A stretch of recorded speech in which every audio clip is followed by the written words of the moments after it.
The Indiana Sheriff's Association is honoring a Vigo County Sheriff's deputy. Deputy Elias Donker recently received the Deputy Sheriff of the Year award.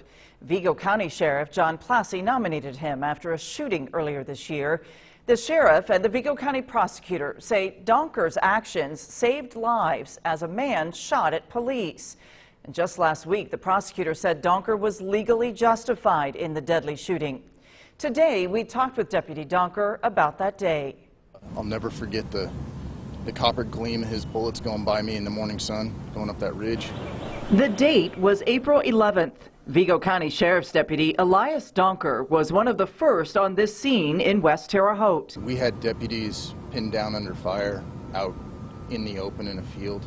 Deputy Donker says someone needed to get to a ridge in the woods to take control of the situation before the shooter did. I went up there thinking that if I got on top of that dominant piece of terrain, that he'd realize he was outmaneuvered and hopefully surrender to me.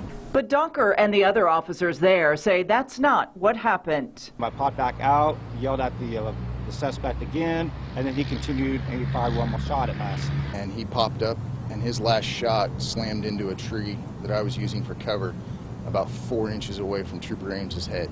Deputy Donker returned fire, ultimately hitting and killing Errol Bolin. He and I saw each other through the brush. He was raising his pistol and I was faster, and I hated everything about it. I mean, that's not the ending you hope for. But Errol Bolin wasn't our enemy. Methamphetamine and illegal drugs are the enemy of the whole community. I want to use this to plead with you to get help or help people. People are worth helping. Donker says he never goes into a day expecting this kind of situation, but years of military and law enforcement service prepared him for quick action.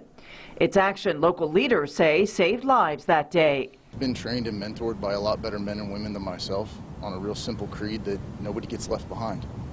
And that's what we did. Investigators say Bolin had multiple guns and knives spread out throughout the woods.